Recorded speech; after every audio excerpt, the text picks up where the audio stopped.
Timbog ang nakatalang top 4 most wanted person sa bayan ng mga Tarem, Pangasinan matapos itong mahuli ng mga operatiba ng pulisya dahil sa kaso nitong karnaping. Ang report mula kay Police Corporal Rafi Veloria. Ang iyong sabihin niya, pinikilaban sa'yo.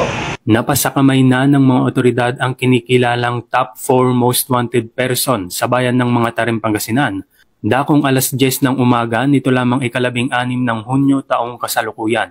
Kinilala ng mga otoridad ang suspect na si alias Tommy, 49 na taong gulang, may asawa, isang construction worker at residente ng barangay Umangan, mga Tarem, Pangasinan.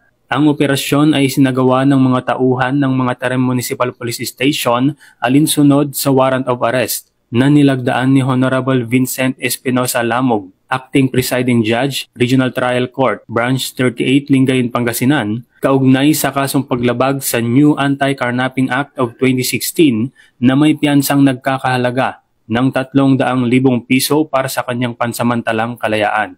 Ang suspect ay nasa kustudiya ngayon ng mga Tarem Municipal Police Station para sa dokumentasyon at tamang disposisyon.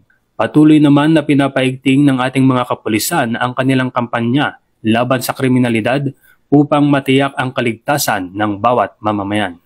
Mula dito sa Ilocos Region, ako ang inyong PNN correspondent, Police Corporal Rafi Veloria, alagad ng batas, tagataguyod ng Balitang Pulis.